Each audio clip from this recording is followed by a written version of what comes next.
Assalamualaikum warahmatullahi wabarakatuh. Selamat pagi, selamat siang mahasiswa sekalian. Untuk di pertemuan kali ini, kita di mata kuliah Ekonomi Mikro bersama dengan saya Ibu Nurlela MSP MSI.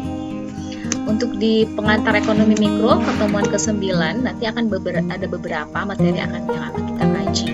Di antaranya yaitu teori perilaku konsumen, teori perilaku produsen, dan juga struktur pasar.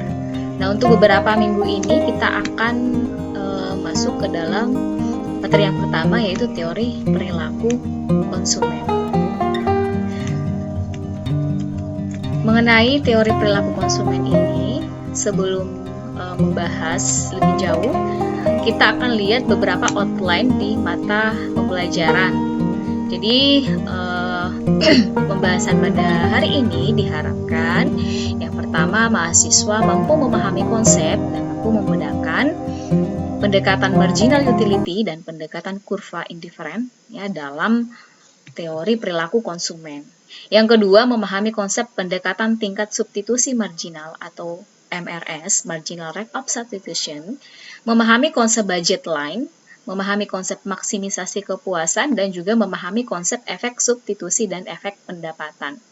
Nah, untuk kali ini, di sesi ini, diharapkan nantinya kita akan mampu memahami konsep dan mampu membedakan marginal utility ya, dan juga kurva indifferent ya dalam memahami teori perilaku konsumen, dan juga memahami konsep MRS atau marginal rate of substitution. Sebelumnya, teori perilaku konsumen ini kita di awal harus memahami terlebih dahulu apa sih konsumen itu. Jadi proses dan aktivitas ketika seseorang berhubungan dengan pencarian suatu barang, pemilihan suatu barang, pembelian, penggunaan, serta pengevaluasian produk atau jasa demi memenuhi kebutuhan dan keinginannya.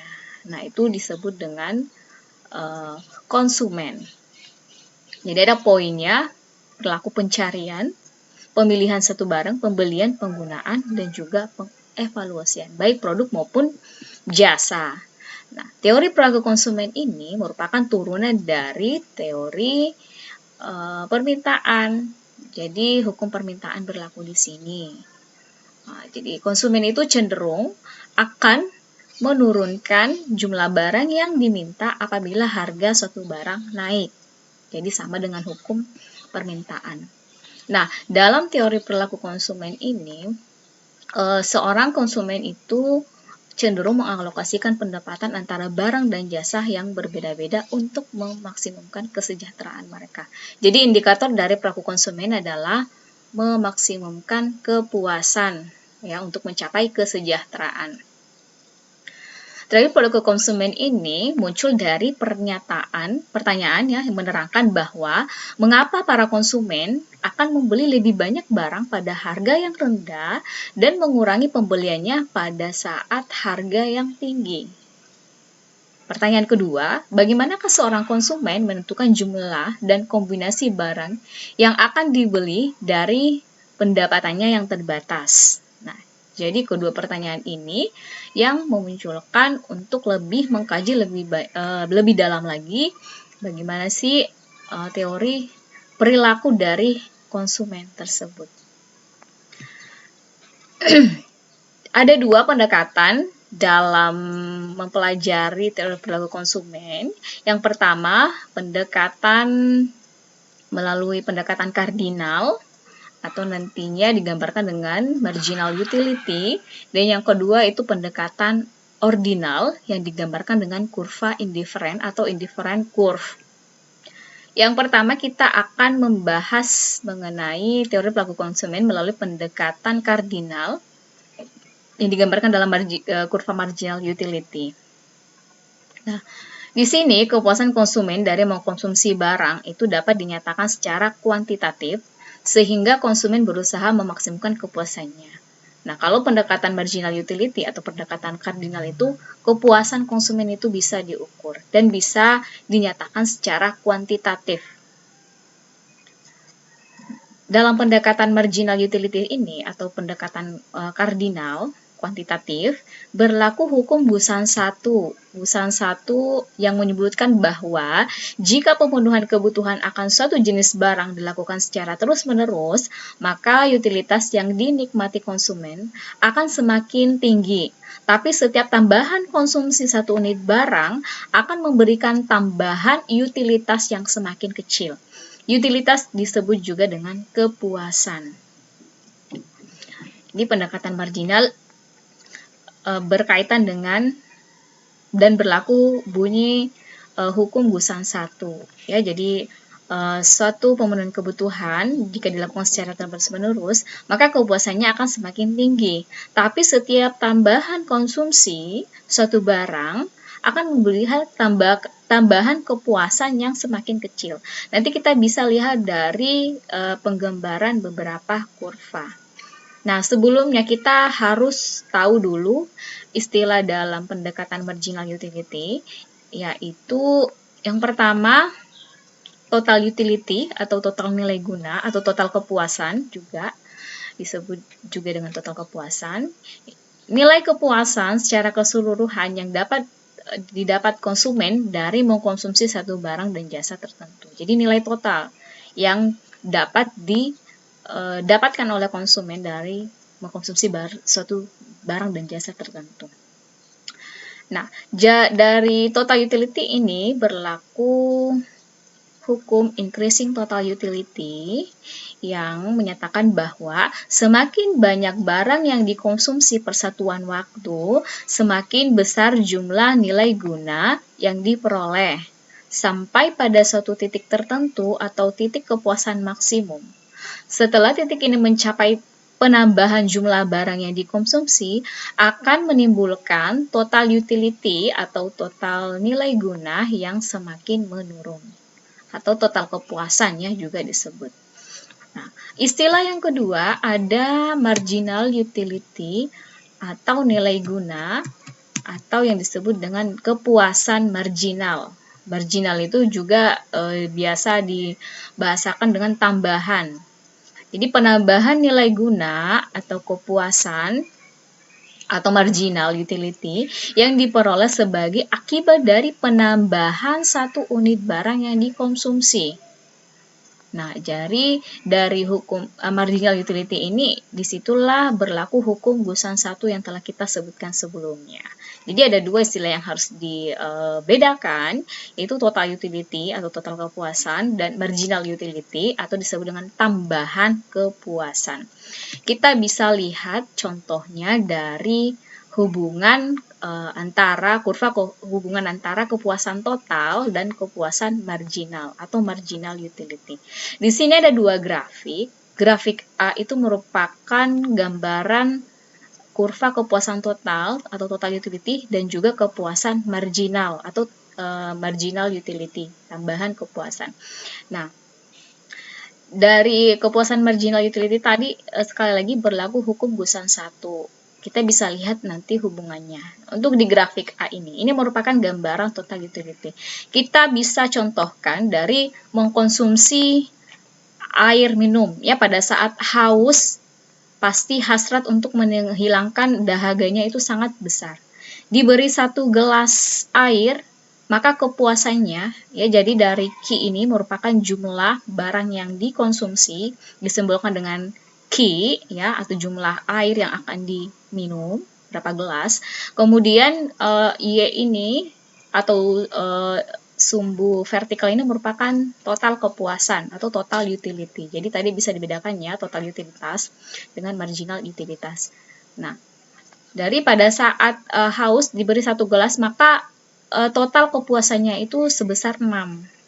Pada saat ditambah lagi menjadi 2 gelas, maka kepuasannya akan meningkat ya sebanyak 10. Ditambah lagi 3 gelas ya, maka kepuasannya bertambah jadi 12. Semakin ditambah 4, semakin ditambah 5. Nah, sampai pada suatu titik tertentu ditambah 5 gelas ya. Jadi kalau misalnya kita selalu pada saat haus kemudian diberi air ya, ditambah lagi. Pada satu titik akan mengalami kejenuhan. Nah, disitulah tadi berlaku ada hukum ya di total utilitas ya.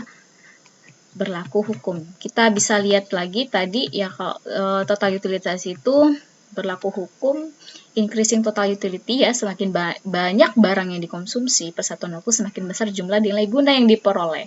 Nah, sampai pada satu titik tertentu atau itu sudah disebut dengan kepuasan maksimum. Jadi titik ini mencapai penambahan jumlah barang yang dikonsumsi akan menimbulkan TU yang atau total utilitas yang menurun. Nah, jadi pada saat konsumsi 5 gelas ini disinilah tercapai kepuasan yang maksimal. Nah, jadi semakin ditambah akan mencapai kepuasan maksimal. Ditambah lagi jadi 6 gelas, maka kepuasannya akan, total utilitasnya akan cenderung menurun. Nah, bagaimana dengan marginal utilitasnya? Jadi marginal utilitas atau tambahan kepuasannya itu bisa kita lihat pada saat konsumsi air 1 gelas, maka tambahan kepuasannya ada 6. Ya, kita bisa lihat juga di sini tambahan, di sini ada 6. Kemudian pada saat 2 gelas kepuasannya jadinya 4 ya. Nah, jadi marginal utilities di dalam kurva A ini ya, kita bisa lihat dari balok-balok ini. Nah, ini merupakan tambahan kepuasan. Tambahan kepuasannya pada saat 0 ke 1 gelas itu tambahan kepuasannya 6. Ditambah lagi tambahan kepuasannya jadi 4, cenderung berkurang ya, karena mungkin sudah terpenuhi ya rasa hausnya. Ditambah lagi gelas ketiga, maka tambahannya menjadi 2, ditambah lagi. Nah, sampai mencapai titik maksimum ya, tambahan kepuasannya menjadi 0. Nah, jika digambarkan dengan kurva tambahannya ini, maka akan berbentuk gambar seperti gambar B ya. Pada saat gelas pertama tambahan kepuasannya ada 6, gelas kedua tambahan kepuasannya ada 4, gelas ketiga tambahan kepuasannya 2, gelas keempat tambahan kepuasannya 1 ya, sampai gelas kelima tambahan kepuasannya menjadi 0. Pada saat gelas ke-6 tambahan kepuasannya menjadi minus ya, atau berkurang. Nah, itu tadi merupakan hubungan antara kepuasan total dan kepuasan marginal. Jadi gambar grafik ini jika dihubungkan, gambar melengkung ini merupakan total utilitas, sedangkan tambahannya ini merupakan marginal utilitas atau tambahan kepuasan. Nah, itu tadi digambarkan secara grafik atau kurva. Persamaan matematisnya, total utilities merupakan fungsi dari Q atau jumlah barang yang dikonsumsi. Perhitungan marginal utilitas. Nah, jadi hubungan antara marginal utilitas dengan total utilitas itu, marginal utilitas sama dengan delta TU per delta Q. Delta itu merupakan tambahan. Jadi tambahan atau perubahan total utilitas dibagi dengan tambahan atau perubahan jumlah barang yang dikonsumsi. Atau bisa tambahan ini merupakan TU tambahan utilitas sebelum ya, dan juga sesudah. Dari 1 gelas ke 2 gelas berapa total utilitasnya dibagi dengan jumlah barang yang dikonsumsi, selisih jumlah barang yang dikonsumsi. Jadi delta itu bisa diartikan juga dengan selisih barang, bisa juga dengan perubahan atau tambahan. Secara matematisnya tadi kita bisa lihat contoh berikut. Fungsi kepuasan total. Dari contoh ini kita bisa lihat hubungan antara jumlah barang yang dikonsumsi, total utilitas, dan juga marginal utilitas. Di sini ada Q atau jumlah barang yang dikonsumsi, mulai dari 0, ya, 2, 3, 4, sampai 10. Kemudian total utilitasnya dari mengkonsumsi barang tersebut, kita bisa kasih contoh 0. Pada saat mengkonsumsi barang 1, total utilitasnya ada 15, tambahan konsumsi barang kedua, total kepuasannya ada 28. Pada saat ketiga, total kepuasannya ada 39 dan seterusnya. Pada saat ditambah jadi 10, total kepuasannya itu sebesar 60. Nah, jadi di sini meskipun bertambah, kita bisa lihat marginal utilitasnya. Berapa sih tambahan kepuasannya pada saat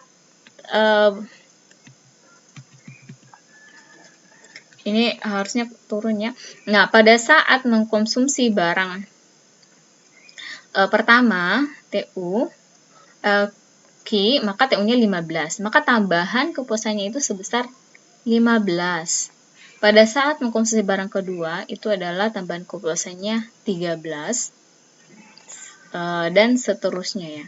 Nah, jadi MU ini bisa didapatkan dari rumus yang tadi ya, merupakan selisih antara perubahan TU dengan perubahan Q ya. Misalnya untuk mendapatkan 15 ini kita bisa lihat selisih antara sebelum mengkonsumsi ya, 15 dibagi dengan 0 kan, di sini 0 ya, harusnya 0. Kemudian konsumsi barang kedua selisihnya 28 kurang dengan 15 ya, 13. Kemudian dibagi dengan 2 kurang 1 sama dengan 1, berarti 13 bagi 1 sama dengan 13. Nah, jadi aplikasi dari rumus sebelumnya tadi ya, mengenai fungsi. Nah, ini harusnya betulnya ya. Nah, jadi dari perhitungan tadi, rumus tadi, kalau misalnya digambarkan dengan kurva, bisa kita lihat di gambar di samping. Ya, jadi untuk TU-nya, kita bisa gambarkan hubungan antara jumlah barang yang dikonsumsi, yang ditunjukkan dengan Q ya pada sumbu X, dan juga total utilitasnya yang pada sumbu Y. Nah, jika angka-angka ini digambarkan grafiknya akan berbentuk seperti gambar di sebelah kiri atas. Kemudian marginal utilitasnya, grafiknya bisa digambarkan pada sebelah kiri bawah ya, marginal utilitas. Nah, di sini kita lihat bahwa pada saat penambahan konsumsi yang terus-menerus, maka tambahan kepuasannya itu akan semakin berkurang ya, dari 15 tambahannya kemudian akan semakin berkurang pada saat tingkat konsumsi 8 ya, berkurang jadi 1, sehingga pada saat ditambah lagi maka akan menjadi minus ya. Nah, hubungan antara total utilitas dengan marginal utilitas kita bisa gambarkan garis seperti di atas, dan dapat disimpulkan bahwa pada saat TU akan meningkat bila mana marginal utilitasnya itu lebih besar atau positif. Dan TU maksimum pada saat marginal utilitas sama dengan 0, selanjutnya TU akan menurun atau marginal utilitasnya menjadi negatif. Nah, jadi TU akan meningkat pada saat marginal utilitasnya itu lebih besar dari 0. Lebih besar dari 0 arti di atas garis sumbu X ini ya. Nah, pada saat marginal utilitasnya mencapai maksimum, maka tambahannya juga akan semakin turun, bahkan mencapai negatif. Ya. Jadi tandanya pada TU itu maksimal pada saat marginal utilitas atau tambahan kepuasannya itu sama dengan 0. Paham ya sampai di sini? Sekali lagi, total utilitas atau total kepuasan itu mencapai maksimal pada saat tambahan kepuasannya itu sama dengan 0.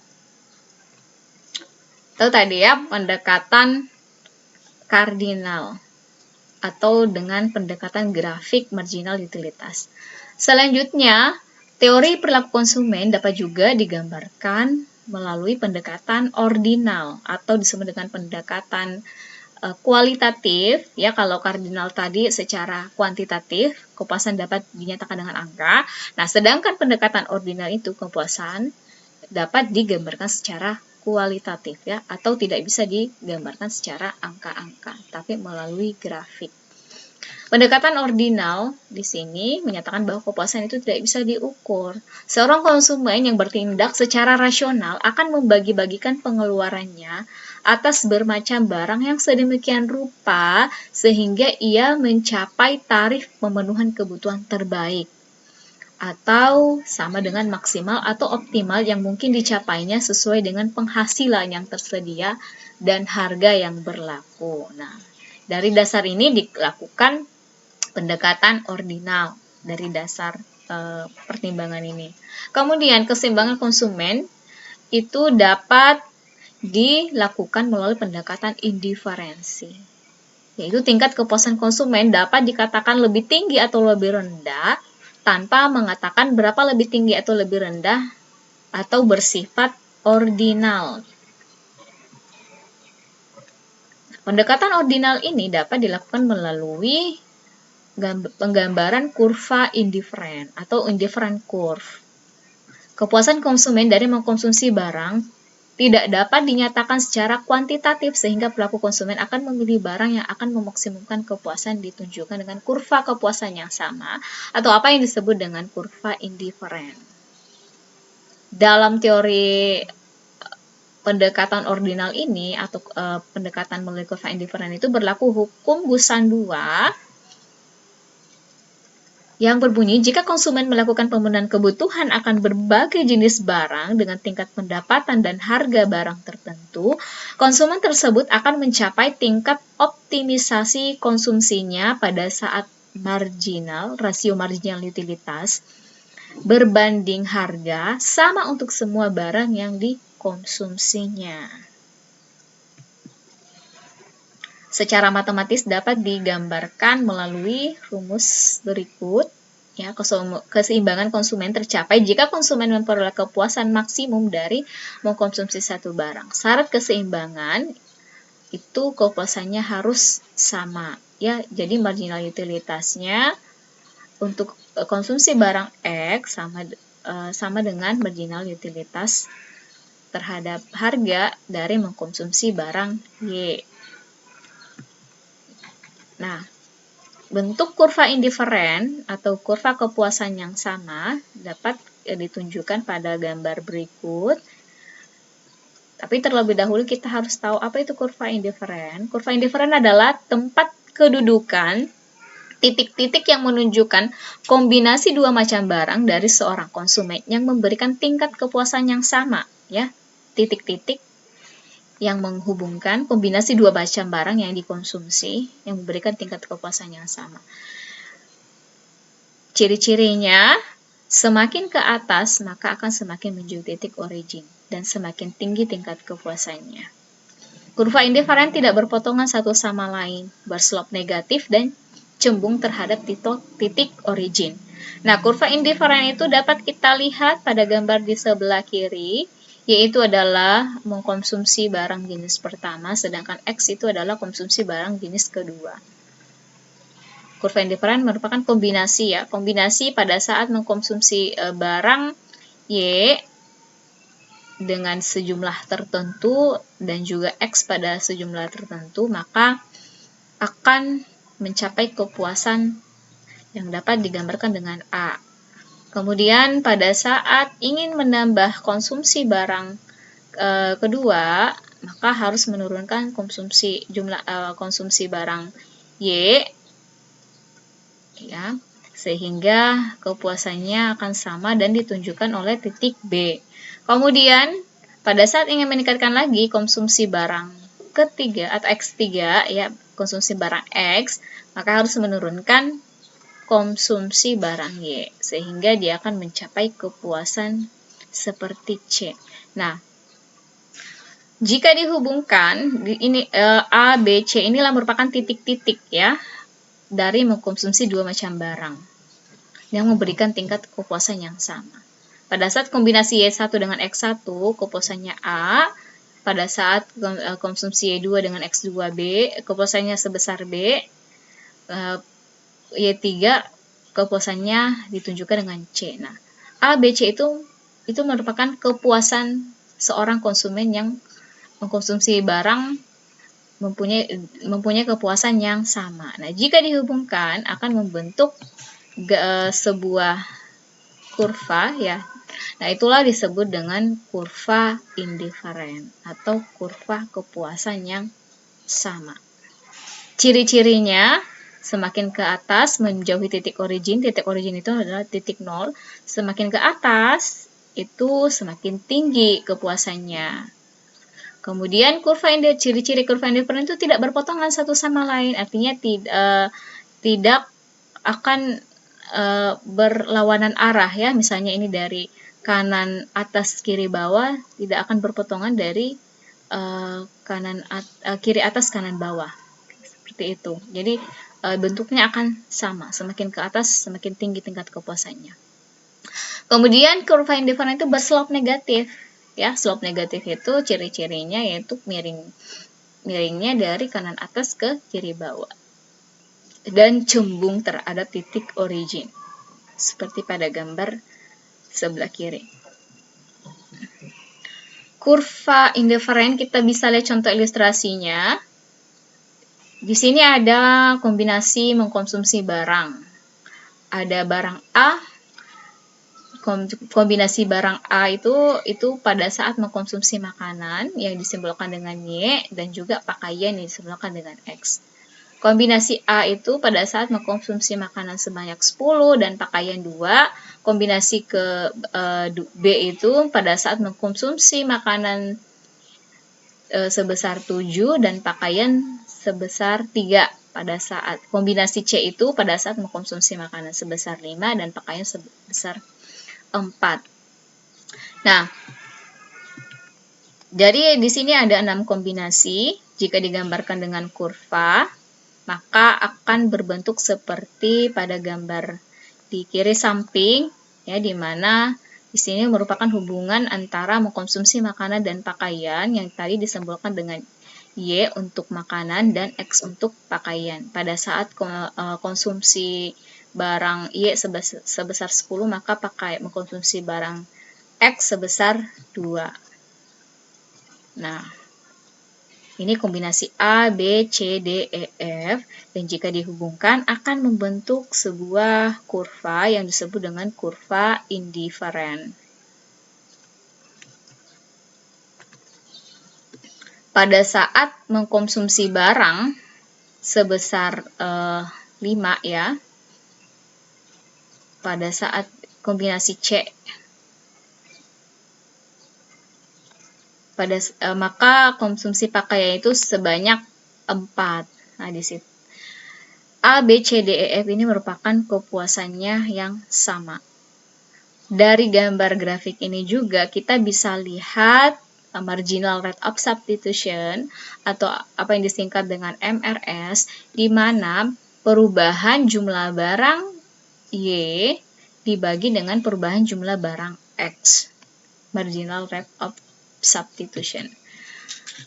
Marginal rate of substitution itu kita bisa lihat ilustrasinya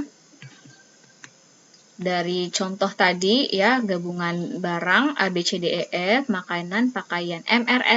MRS-nya dari makanan dan pakaiannya tadi ya merupakan selisih antara jumlah makanan dan jumlah pakaian yang dikonsumsi.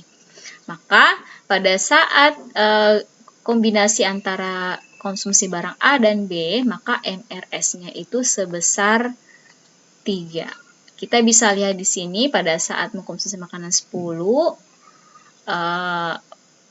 pakaian 2, kemudian kombinasi B itu 7, dan juga pakaian jadi 3.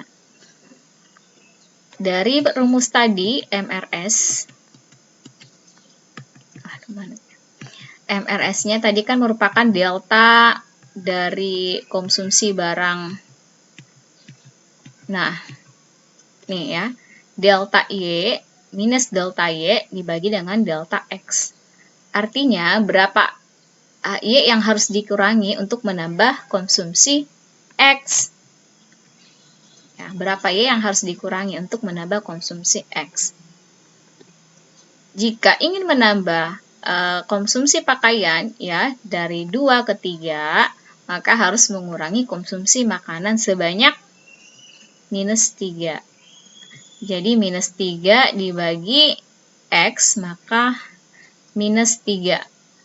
Ini artinya bahwa pada saat ingin meningkatkan jumlah konsumsi pakaian harus mengurangi jumlah konsumsi makanan sebanyak 3. Jadi minus ini bukan berarti minus kurang ya, tapi minus kurang artinya di bawah 0,